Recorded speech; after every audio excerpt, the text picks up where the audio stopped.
ajje kuwa deputy speaker. Kati kino kyali kitegeeza ki nti tujjukire nti president wa NUP Robert Kyagulanyi Ssentamu abadde nga ajja akyogera nnyo nti office zonna muzijjuzaamu ki abammwe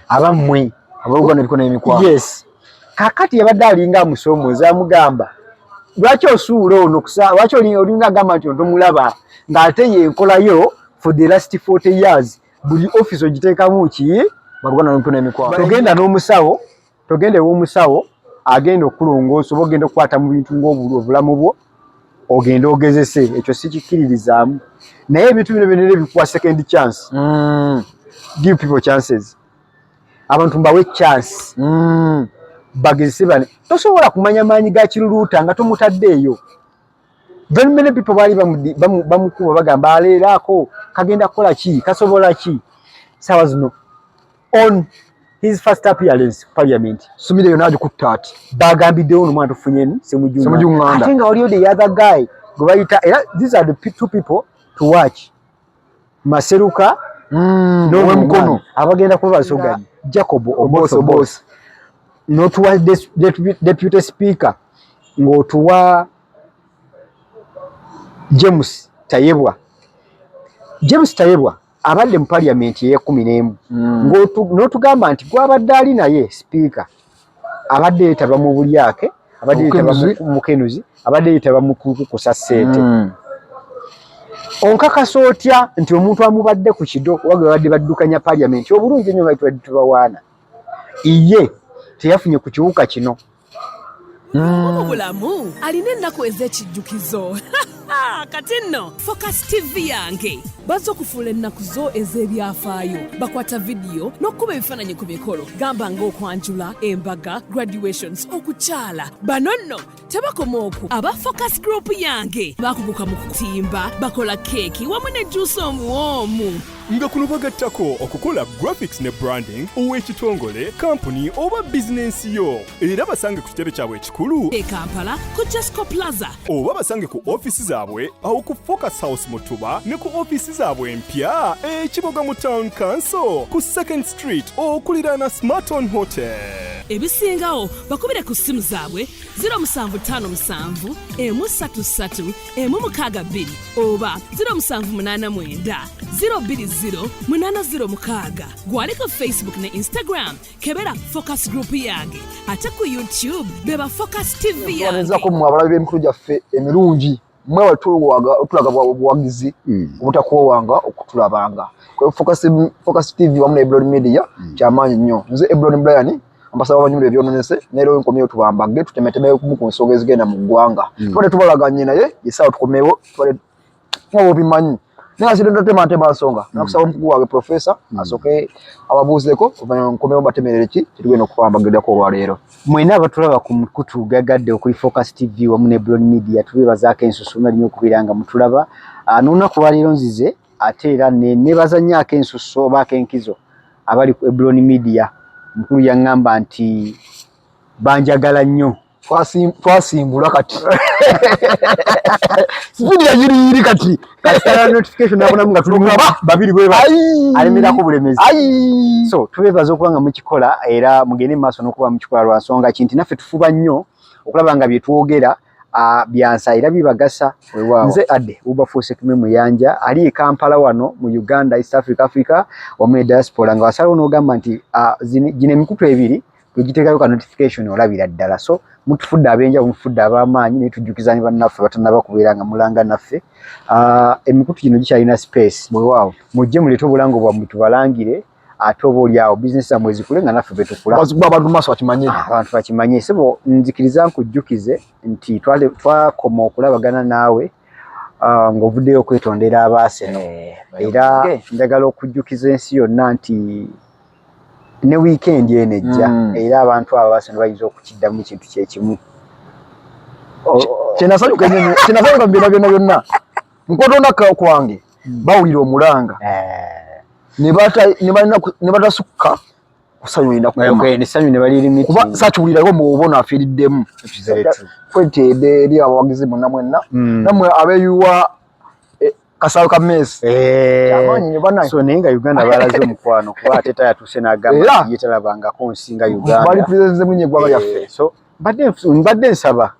abantu bali mu kubanga Karioki yagambye Karioki ono waseno Davido n'agamba nti abawadde $2 million 2 eza million era $. Okuyambako celebrating ekikopo tebasobola tufisizaawo ko ka budget wa katonotono niyo tuleetera ekikopo ekyo wano izo tasoboka nga nkale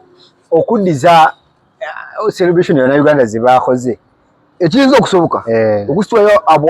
abazanyi oba legend ne bajja nazanyira kukola omupiira naye oba nasitula ekikopo buli nsi erimu obwogezi baasima bagenda kukyayo n'okukisaba naffe enyo mu kituwe lwaki musosola awo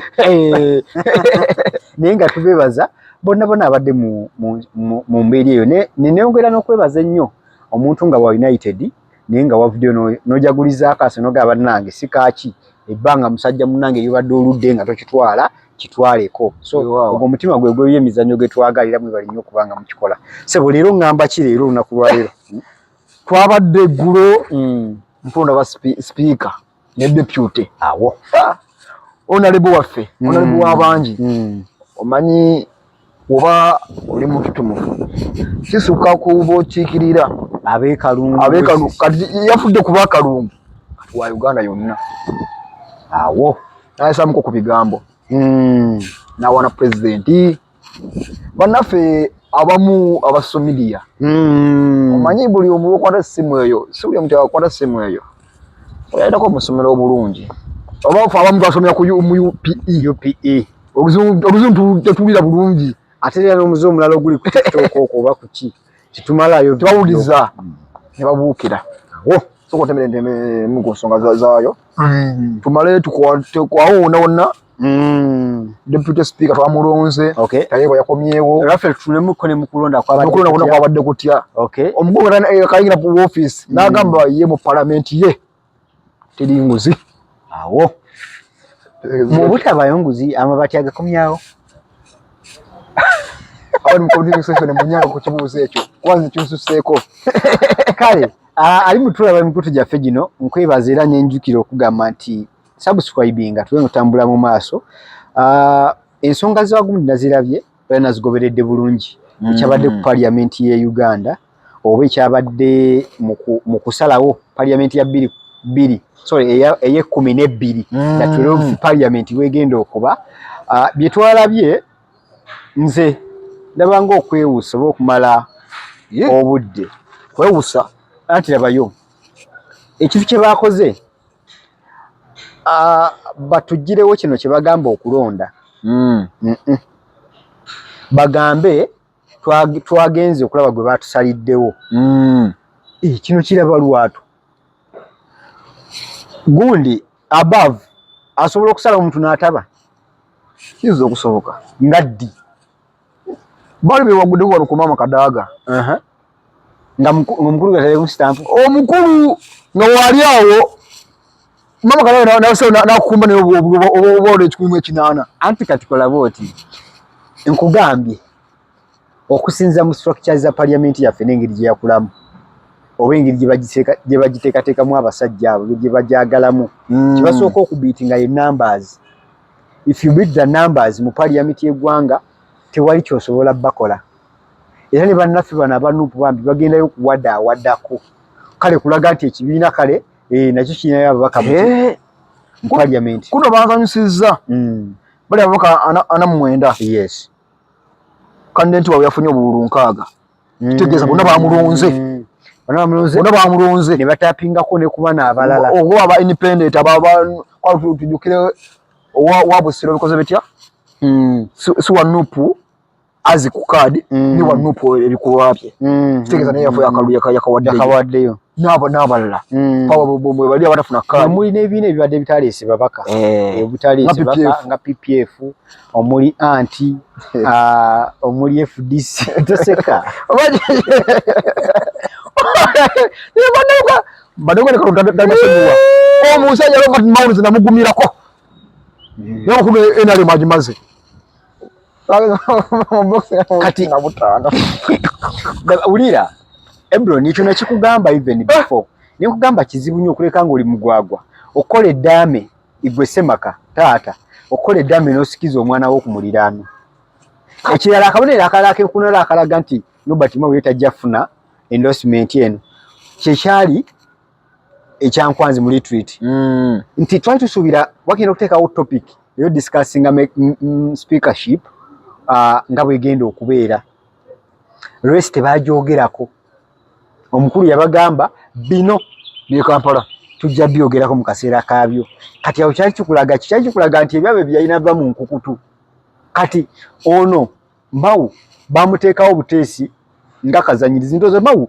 mu njogera ennyangu mu byobufuzi yafuuka ddiikuula. Tosobola kubeera nga gwe ekikula kyo olina kala bbiri. It has never been there. Tekisobola kuba. Kungulu green mulayero. Tekisoboka. Salawo lumu gyogwa. Kubanga labayo. N'ono ennyinnyini owa yero atalaga wamukweka kuba yaline munda. Oyitegedde. Kati tolina woogwa kuba lano nsonga n'ono akuli kungulu wa green. Yeekengera nti mundamwe ate awuliramu yero. Kitegeeza kati oba nampa wengwa kivala ngambye Mao abaddiikuula wano. Era bali bamutaddeyo buteesi kuteekawo buteesi kifaananyi kisiikirize. Otherwise mbadde nkuzirayo wali ku endorsement nti government of secondaries omuntu waayo. It is a sure deal. Tekibangawo wano mu ggwanga Uganda ne bwa parliamenti yaffe nga bwebeera okuwakanya n'osinga abakulu kye baagala. Kivula Kabanda yali ayogeza maanyi n'agamba tuleeta owaki waffe ate era mangu nnyo ne deputy speaker tugenda kulangirirwa ki. Kakati parliament etuuse kussa nga abantu bano abagigoberera batandise okuggwamu n'essuubi. Kibala nkugambye nti abamu bagambye kino okulonda kye bakuyita okulonda bakijjewo bagambe tugenda kulaga omusiime oba tugenda kulaga eyalondebwa. Elected and chosen byanjawulo. Omulonde n'omusiime eyasalibwawo mwe kyemwabadde muliko ejjo kulaba eyasalibwawo tode bungeke bona both tewamulabye badde atudde very comfortable era dasi asubira busubizi kyakuvaayo wali kusoma. In fact ati kyebagenda nako kwe kubuuza 12 bwavuddewa obwagenze ku Nuupu kati ate kati kekaliro ke balagako. Omwana yavuddeyo n'abityebuka luuswa mbwa akalula akafudde kamagogo abaana bakanumutema ebigambo mpozi nakalala ku bululu byavadde nga baka parliament abasomako abali corporate omuntu oyo agenda n'akiikirira constituency ennamba ate era omuntu oyo nnyini aweebwa obuvunaanyizibwa okuddayo okuyigiriza bannansi okulonda. Era bagamba muddeyo musomese constituency zammwe engeri ky'abantu gye bagenda okukola ki okulonda. Bibyo bennyini babaka bitwalabye. Kati kikulaga ekiboggwe ekyekikula ky'ababaka be twalonda actually kikuzaayo ne kunonda Abraham Luzere yali agamba nti okulonda kuno twandivudde ku ssente okulonda tugenda kubisaanyiza ebisuka ku senior 6 kubanga abamu bazinanga za NASA. Kituufu. Kati muguli ya level ya parliament omubaka gw'abaali nyinza okulowoozamu nti kino kyakoleddwa nga kisobola okuba nga kigenderere oli nga tayagala musalirawo ng'agamba kati okuba tayagala musalirawo ng'ate alina okulabibwa ng'alonda kakikole ng'akigenderedde akole ki eyo ngeri emu. Engeri ey'okubiri obululu obuli invalid kisoboka okubeera ng'ate bamu tebategedde. Omanyi tulinamu abantu baffe kati baba nga Honorable Mulamba ali mu myaka nga 9+. Abantu abo mu normal elections tubalondera. Oyite byabaddeyo byaki yakunondera. Kati bambi omuntu oyo bwe tuba mu biseera ebiri nnomo omuntu alina okubeera nga ssaawa zino abudibwa so si ye kulabirira banne. Kati tubalina mu parliament abeeja emyaka sagala mentioning alinnyo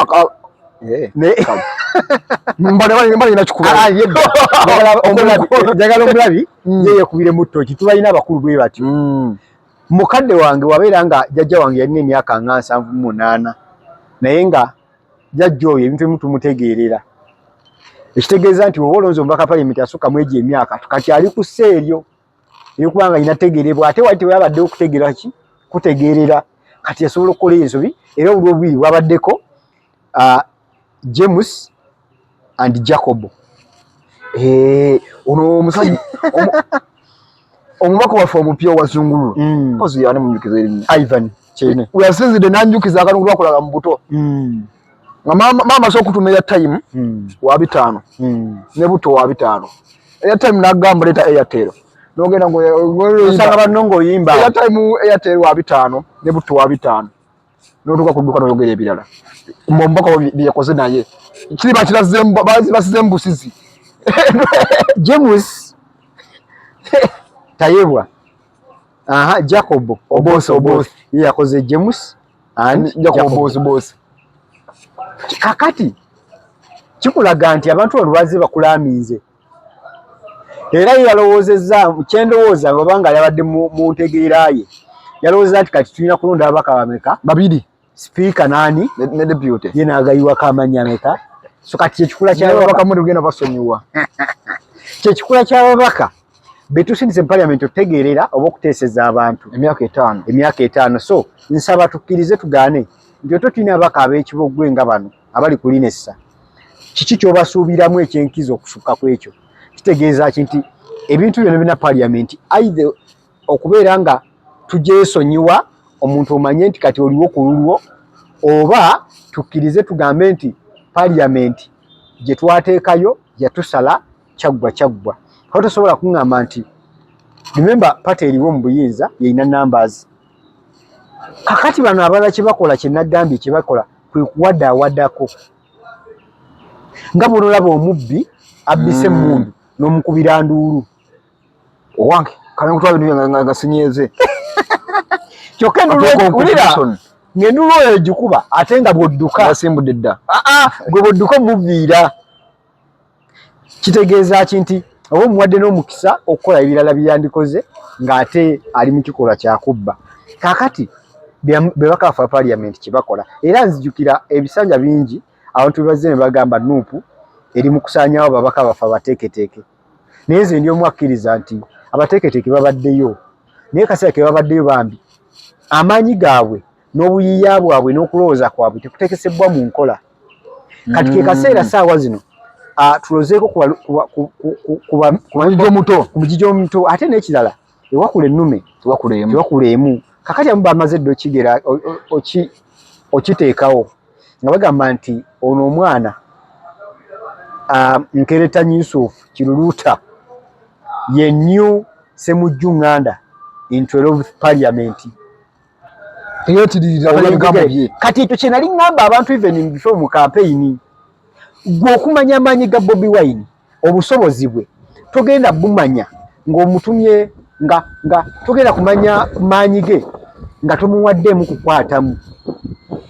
amaanyi g'omwana ono mutabani we oba amaanyi g'omuntu yenna gw'oyagala okwesigisa ekintu ogazuula amaze kukola tolina President Museveni okumanya ate yali munafu nnyo ng'abantu tebamulaba muwadde obusobozi tebaamulonda muwa kalulu ne 1% yagaana naye saa zino gwe tuli mu kuwaana atufugidde emyaka ameka kati how do you say nti Bobi Wine ayagaddwa abantu gwe balabyemu ne vision abaweze percentage yamulonda naweza milioni 3 ogamba nti tasobola ebintu byonna Ebron yetambula mu bwaffe bwa bulijjo omuntu aba alina kyakusaba kyayagala omugezi omuwe ekibanga si kyabulamu kyenjagala kyokka abantu bajjukiza ekintu kyagezesa mu bulamu kwa bujjo omulundi gutya ate tugenda spare togenda n'omusawo togenda ew'omusawo agenda okulongoosa oba ogenda okukwata mu bintu ng'obulamu bwo ogenda ogezese ekyo sikikkiririzaamu naye ebintu bino byonna bikuwa second chance give people chances abantu mbawe chance bagezese bane tosobola kumanya maanyi ga Kiruluuta nga tomutaddeeyo very many people bali bamukuba bagamba aleeraako kagenda kukola ki kasobola ki saawa zino on his first appearance Parliament sumire yona agikutta ati bagambiddewo n'omwana tufunye Semujju Nganda ate nga waliyo the other guy gwe bayita era these are the two people to watch Maseruka n'ow'emikono abagenda kuba basoganyi oluzungu balumanyi bagenda kuba basoganyi kisooka bayivu ate ekirala bali mu myaka gyabwe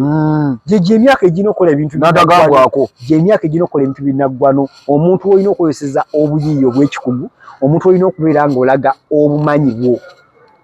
gye emyaka egyo from 30 to 45 omuntu walagira maturity omuntu walagira amaanyi physicality ye omuntu walagira obuvunaanyizibwa bwawo era egyo gye emyaka egikolerera giri emikadde so kati president Museveni okwendoosinga omusajja nga tuwumbawumba twajagala obudde n'abugira okwendoosinga Jacob Oboso n'otuwa deputy speaker ng'otuwa James Tayebwa abadde mu parliament ye11 n'otugamba nti gwabadde ali naye speaker abadde yeetaba mu bulyake abadde yeetaba mu kenuzi abadde yeetaba mu kukusa ssente onkakasa otya nti omuntu amubadde ku kido wagwe badde baddukanya parliament obulungi nnyo nga tubadde tubawaana iye teyafunye ku kiwuka kino gonumiriza oba ompa bujulizi ki nti ono deputy speaker teyafunye kirwadde ekiruma amongo because they have been together teri ddiru olija badde ayisaawo nga deputy of course tali awo kati awo nawo nakubyewo ebituli ekituli ekirala kyenkuba gwe bw'oba n'otuwaanira omuntu gw'okebedde nti alina zi clean sheet nga David Laya tuyinza okugamba owasema tugenda okuddamu okutunula mu vaalo ng'omuntu yennyini gw'ogamba alina clean sheet waliwo empiira gye mutaabaze nga yakubwamu dda emipiira egiwera okusinga banne bw'obanga Jacob Oboso gw'otuwadde yali mu ssaga y'amabaati n'avaayo n'atugamba nti teyali yeetagategeddeba yalabirawo gali wuwe gatuuse wuwe akasala ku kyuma kya mbizi kakati omuntu w'ekikola kiti bw'otugamba nti MK ne General President Museveni muleesa abantu abagenda okujjawo n'okulwanisa enguzi tosobola kuleeta abantu abali affected already naye yagamba enguzi mu palamenti ye tegenda kukasala embirawo kikafuuwe bannaye nkyogere ntya omuntu eyali alumiddwa ku musota but omuntu ono yali agezeseza ku kintu bannange tukirize tugaane si kyangu nnyo okubeera 100% tasobola kuddamu kigezesa kyekiringa essaawa zino mu nsi yattu Uganda wano Ebloni omuntu okunkakasa nti ye ex-we wa mukyawa aba mukyayidde ddala kizibu ekyo kizibu naddala mu basajja so kakati nsaba tuwumbeumbe bwe tuti ensonga ya enkerettanyi eri ku social media eri mu kuwungeesebwa ku social media yabadde ayogerera mu lugero esebo okwogerera mu lugero one kikwetagisa okuba nga omanyi nnyo gwe awuliriza olugero kikwetagisa okubeera nga one owuliriza you a good listener oli muwuliriza mulungi ekyokusatu kikwetagisa okubeera nga oli mugumiikiriza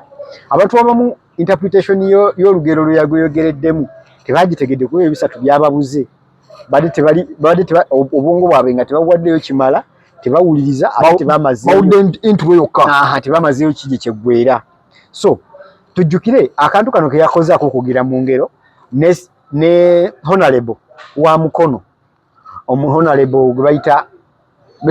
Betnamboze bakireke yakakozesa mu 2021 ye yavayo n'asekendinga Moses Ali yagamba ne parliament yaffe the fact is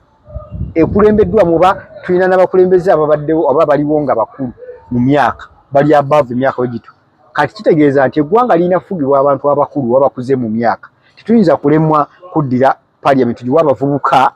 ng'ate ffe abakadde we tuli ate era ne gavumenti yaffe ng'akadde katuloleyo mukadde munnaffe addukanye parliament muzaale nga indirect ali mu kubaani muzeeyi kati omwana ono simanyi omanyi kali very intelligent alaika agoberanye ebyafaayo yatudde mu kintu kyennyini ekya Betnamboze kye yatulamu 2021 kyatuddemu 2026 era wewe kompenga kati obitambula video zitambula ezo bbiri navayo n'agamba nti President Museveni ebbanga lye mumaze commitment gye muwaddeyo obulungi bwe mutufuze emyaka 4 egiyise okwesaddaaka kwe muwaddeyo gwe ne famire eyo tetuyinza kuba balyaza amaanyi abutaddiyo oba butawa mukisa kulondobayo omuntu nga Sodo Aine Kaguta okubeera nga yabeera speaker owa parliament eno oba ow'ekifo kino. Ekisooka ddala ali mu myaka gye tukola ki egisinga obungi ogiri okukka wansi. Ekyokubiri yali tabeerangako mu kifo kyonna. Parliament ate erimu abapya bayitirivu. So ajja tukiikirira bulungi, tusaba ye abeere nga asekendingibwa ajje kuba deputy speaker. Kati kino kyali kitegeeza ki nti tujjukire nti president wa NUP Robert Kyagulanyi Ssentamu abadde nga ajja akyogera nnyo nti ofiisi zonna muzijjuzaamu ki abammwe abalugana ebikono n'emikwano. Yes, kakati yabadde alinga amusoomooza amugamba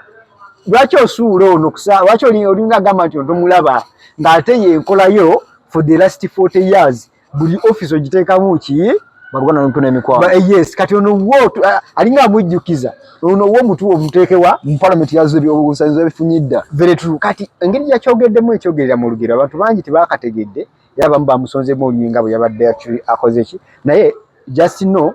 abantu abo NUP bwe yavayo n'esongamu olunye tubalabireko nnyo bwe bagenda kutukolera ekikula kya parliament naddala eya 2 eya 12 oba eya 12 bukya bwegenda okubeera. Abazannyi bonna abalungi essaawa zino obeera okulonda line-up ya Premier League oyina bajja muki mu NUP. No, tuli mupiira bw'oyagala abazannyi abalungi mu first 11 mu Bungereza balina ekitundu ekyo kiva mu ttiimu ziri 3. Abasinga obungi bava mu Arsenal. Very true. Abaddako Man City ne mu Mani n'olonderayo abazannyi nga 2. Kati kyabulyaza amanya nti obyobufuzi bya wano saawa zino with numbers Arsenal yandibadde NRM. Naye kati ogenda kwewuunya nga abazannyi abasinga bajje mu Mani yali eyokumeka eyokusatu kyekigenda okubeera wano nti abantu abagenda okuperforminga obulungi abagenda okulaga parliament bweyina okuba ate bagenda kuva mu NUP. So NRM erina numbers wadde okimanyi nti waliwo n'ababaka be tutamanya na kumanya nti mu span eno ey'emyaka 5 mu ttaamu yaabwe yonna okugwa nga tosobola balaba ku kamera tubawuliza nako newakwadde oli munnamawulire mu parliament eyo eweddeko eyakugwako waliwo omubaka yafaana neewuunya omubaka yafudde simulabangako omanyi bamanyi okutegera kamera zaffe munku badde munku simulabangako naye nga mubaka kati ekyokusomozebwa kibalina ababaka ba NUP kyekivola baŋŋamba nti Bobi Wine balabiranga wala kulonda ababaka bano ekisookera ddala NUP nkoko njeru atunuuliddwa. Singa omwana oyo yavuddeyo n'ayogera ekintu nga tekyabaddemu ayikiwabu okukozesa bwongo obwo bwa kikugu bannange senga ekiryawo ngabo tebatuleetera kati okusoboza kuli buli wa NUP waali you have to prove oyina kubanga buli kyokola opuruvinga abo batakukiririza mu abo abakukuba mu tooki okuwewula. Tujjukire saawa zino abaana abali mu kasengejja w'ovudde ani abaddewo era waddewo can you at least compete osobola okutuwa ekyo kyabadde akola kuba mu akafaananyi omwana oyo waagenze wabaddewo bwe bayita yani oyo kubyakoze linnya nalejje mu mwacu yange kozi yasaze yabakiddwako ngaebifaananyi byali mukkubo awo neŋŋamba ow'ekitiibwa Kyagulanyi Ssentamu ani amumalira omuzannyo guno gweya makati ngali mukunama. Kakati abantu b'ekalungu saazi mbadde ddala kituufu gwe bammakadi kyali kituufu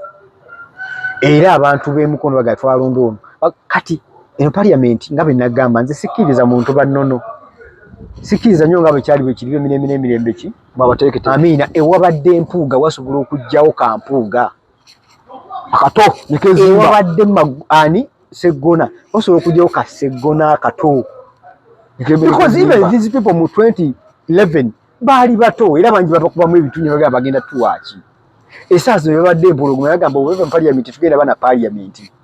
bano abaana abazze balina obusobozi bwabwe ku nsi kuno Mukama buli omuntu gwe yatonda yamuwa obusobozi bwe so nzikiriza bulungi they will perform at their best ate era bagenda disprovinga n'abo abakadde be tumanyi nti bannono babaddeyo balibeerawo mpaka weewaawo yesebo kaso okay kaso nebaze bakama bange obaka bwatuukidde ddala aba focus graphics twabona nyumye bakozeeko dda bakozeeko dda emikolo kakati banga uniform tulina kukyusa za week number bunda ko yambala ndala bebale nnyo bebale ddala ku bebannaffe babayita aba focus graphics and branding bagamba nti gwe kyonna kye wali olowoozezzaako yes nga wali baddawo n'oweebaka n'olowoozayo ekintu gwe kibasiigire ekifaananyi ntozayo ekintu ekifaananyiza bwe kiti AI yajja bajja gikozesa bakuwa ekyo kyoyagala okubeera mu branding yenna printing yenna bagezeeko bajjako bakolerako so ng'ate era bebannaffe aba focus event services bagamba nti nedda toddamu kunoonya abantu bakolera mikolo nga weebali ku bifaananyi ku kutimba ku cake ku entertainment ku video ennungi bagaye bannange onaye mukwikale mu weekend twavudde mu weekend ababe nga muli ku mikolo njo mwina ne sekretary aba MC abantu bajyawo bakubagana olwo bagamba banne focus mwagala tukola naye twabagamba nti tuli mu kulwanyisa Ebron kye twagala okulwanyisa nga focus events okulaba nga omuntu kyasasudde kyafuna okulaba nti omuntu asasulire ekyo kuba because emikolo gino mu bulamu tukola emikolo ng'ebiri that is mu bulamu egibeerawo gy'osanyukiramu okusoberwa gwakufa kati emikolo egyo egirya wakati mu bulamu bwo bw'otagifuna at their fullest watojja kunyumirwa so bagamba nti bakozese obeere ng'ofuna package nga bwe zirina okubeera mpozi era nga tubasiibula sijja kwera bajjukiza akantu kaffe jakagata yaŋŋambye bajjukize nti wonna wooli mu ggwanga gwe kuba essimu eyo ku screen gy'oba olaba ogenda kuba okafuna naye kyanagamba nti akyenkizo kye kalina ne oba wa maniyu nga muva mu kibanda ng'ase newangudde ekikopo otuuka ewaka nyinimu nga yagamba ssebo nze semaka nyingidde obubadde balabaffe balungi osinzira gye twavudde tugenda kusookawo nnyawo sigadde Ebron Brand amasaga wanyula ebyonese I sign out ku subscribinga ku Focus TV yange bingi